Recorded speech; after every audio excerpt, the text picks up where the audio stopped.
Assalamualaikum warahmatullahi wabarakatuh. Perkenalkan, nama saya Muhammad Gibran Al-Kausar dari kelas 4703. Di sini saya akan membahas ancaman insider dan pencurian identitas. Sebelum saya masuk ke materi, alangkah baiknya saya memberikan sedikit pengantar terlebih dahulu terkait materi ini.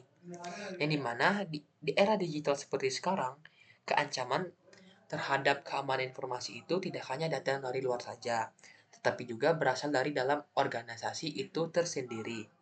Salah satu bentuk ancaman yang paling serius yaitu adalah insider attack, yaitu ketika orang dalam seperti pegawai atau pihak yang memiliki akses menyalahgunakan hak istimewanya untuk kepentingan dia pribadi.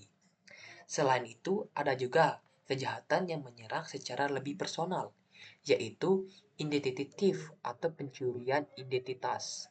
Serangan ini bisa berdampak besar baik bagi individu maupun organisasi. Pada kesempatan ini, saya akan menjelaskan kedua ancaman tersebut secara singkat dan menyeluruh. Yang pertama ada insider threat atau insider attack yang merupakan yang dimana orang dalam atau karyawan atau pihak yang kita percayai yang dimana dia itu memiliki akses ke aset penting suatu organisasi ataupun perusahaan. Selanjutnya ada serangan insider atau insider attack yang dimana dia itu menyalahgunakan akses tersebut untuk melanggar aturan atau mengancam suatu sistem informasi. Contoh serangannya itu ada disgruntled employee, seseorang karyawan yang tidak puas atau marah dengan sebuah perusahaan itu untuk dia dapat mengakses data rahasia milik perusahaan tersebut. Maka dari itu dia mencoba menyerang dan mengambil data dari perusahaan tersebut untuk kepentingannya supaya dia tuh puas akan kesalahannya tersebut. Selanjutnya itu ada company secret, yaitu data rahasia perusahaan diambil dari sistem atau dari server internal perusahaan tersebut. Jadi, penyerang tersebut atau insider tersebut mengambil data dari server internal perusahaan tersebut. Selanjutnya ada company internet, data tersebut kemudian dikirim melalui jaringan internet milik perusahaan tersebut. Jadi, data yang telah diambil tersebut dari server tersebut dikirimlah melalui jaringan internet milik perusahaan. Steganografi, yang dimana dia tuh menyembunyikan aksinya, pelaku menggunakan teknik steganografi, yang dimana menyembunyikan dalam bentuk lain seperti gambar ataupun file yang tidak mencurigakan. Selanjutnya ada kompetitor, yang dimana data rahasia perusahaan tersebut sampai pada pesaing perusahaan, sehingga perusahaan tersebut mengalami kerugian secara besar-besaran. Jadi contohnya tuh semisal nih, pelaku tersebut mengirim data yang sangat rahasia kepada pesaing perusahaan tersebut. Maka pesaing perusahaan itu mendapat akses mengenai kurangnya perusahaan itu. Jadi dia dapat melebihi dari perusahaan itu untuk dia supaya dia bisa berkuasa. Terdapat juga jenis ancaman dari insider threats. Seperti yang pertama, ada malicious insider, yang dimana karyawan itu tidak puas atau telah diberhentikan atau dipecat dan dengan sengaja mencuri data atau merusak jaringan perusahaan. Misalnya dia menyebarkan malware, phishing, ataupun dan lain-lainnya. Selanjutnya ada professional insider, yang dimana orang dalam tersebut memiliki keahlian teknis dan memanfaatkannya celah keamanan tersebut dan menjualnya data rahasia itu ke pesaing perusahaan ataupun ke pasar gelap.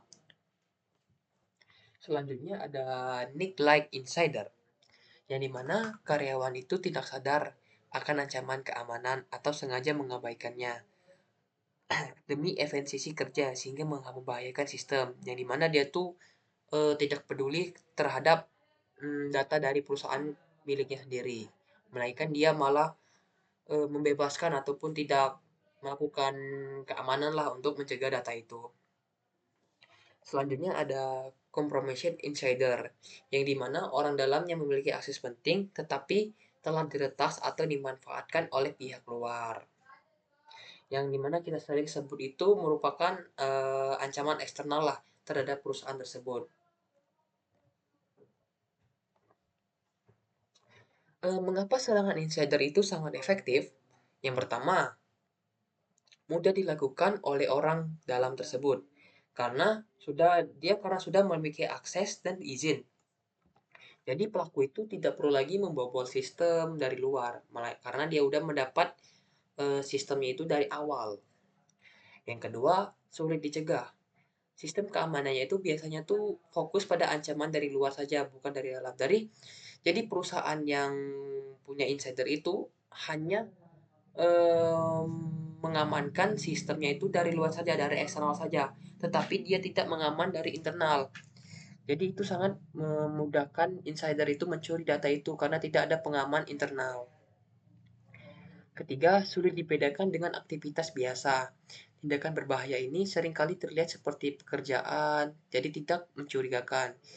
Karena yang melakukannya kan orang dalam, jadi orang lain itu menganggapnya, oh itu mungkin hal yang seperti dia kerjakan, mungkin tidak berbahaya ataupun tidak membahayakan perusahaan tersebut. Selanjutnya, pelaku itu bisa menyangkal. Jadi, insider itu jika ketahuan, dia bisa bilang bahwa itu hanya kesalahan teknis atau tidak sengaja.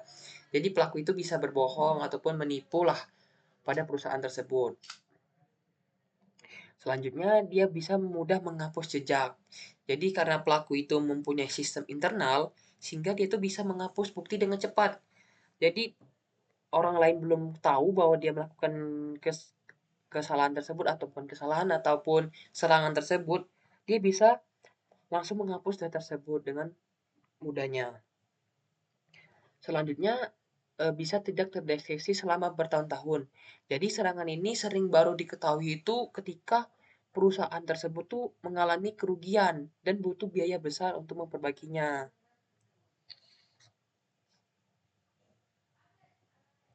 Selanjutnya, materi pencurian identitas atau identitatif merupakan kejahatan yang dimana pelaku tuh mencuri informasi pribadi seseorang seperti nama lengkap, nomor kartu kredit, dan nomor identitas seperti KTP, SIM, dan lain-lainnya.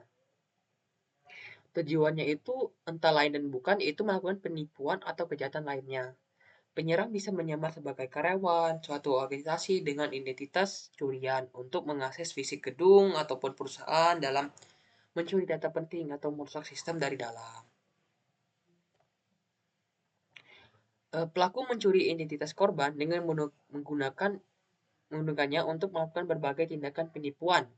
Seperti contohnya itu membuka akun kartu kredit baru yang dimana mengatasnamakan nama korban lalu tidak membayar tagihannya. Hal ini sangatlah tidak baik dilakukan karena itu sangat merugikan sesuatu orang yang dimana dia mengambil uangnya tapi dia mengatasnamakan korban. Selanjutnya, membuat akun telepon atau jaringan seluler, yang dimana korban itu menggunakan nama korban tersebut dijadikan data pelaku untuk dia membuat akun telepon. Salah satu contohnya tuh misalnya kita pembeli kartu. Kita pasti sering itu sebelum kita mengakses kartu tersebut, kita pasti ada mengkonfigurasinya kan dengan nomor induk kependudukan. Selanjutnya, menggunakan identitas korban untuk layanan utilitas atau seperti pembayaran listrik, pembayaran pemanas, ataupun pembayaran TV kabel, ataupun pembayaran wifi, dan yang lain-lainnya. Selanjutnya yaitu membuka rekening bank palsu untuk yang dimana tujuan dari insider ini untuk menulis cek palsu dengan identitas si korban. Jadi ini merupakan tindakan yang sangat tidak baiklah dilakukan karena dia membuat bank palsu dengan nama korban. Selanjutnya ada mengcloning kartu ATM atau debit, yang dimana pelaku ini dapat melakukan penarikan uang dengan ilegal dari rekening korban. Jadi korban itu tidak mengetahui bahwa uangnya itu hilang karena kartu tersebut sudah dikloning atau sudah digandakan. Selanjutnya ada pencurian identitas anak, yang dimana pelaku itu mengambil identitas seorang anak ini untuk membuka akun atau layanan secara ilegal, yang dimana dia mengambil data anak tersebut untuk dia mendaftar judol ataupun pinjol ataupun dan lain sebagainya untuk dia lakukan secara ilegal tersebut. Selanjutnya ada pencurian identitas kriminal, yang dimana pelaku itu menggunakan identitas orang lain saat ditangkap agar catatan kriminalnya tidak tercatat atas nama mereka. Jadi pelaku tersebut melakukan tindak kejahatan, misalnya dia membunuh orang, namun yang dicatat di kepolisian bukan data dia, melainkan data nama orang lain. Selanjutnya pencurian identitas keuangan atau financial identity, yang dimana dia mengakses informasi keuangan korban untuk mencuri uang atau melakukan transaksi ilegal. Selanjutnya pencurian identitas SIM, menggunakan informasi SIM korban untuk menghindari denda atau kejahatan lalu lintas. Seperti contohnya itu, dia kena tilang, namun dia menggunakan SIM korban tersebut untuk supaya si korban yang malah menanggung biaya kejahatan tersebut.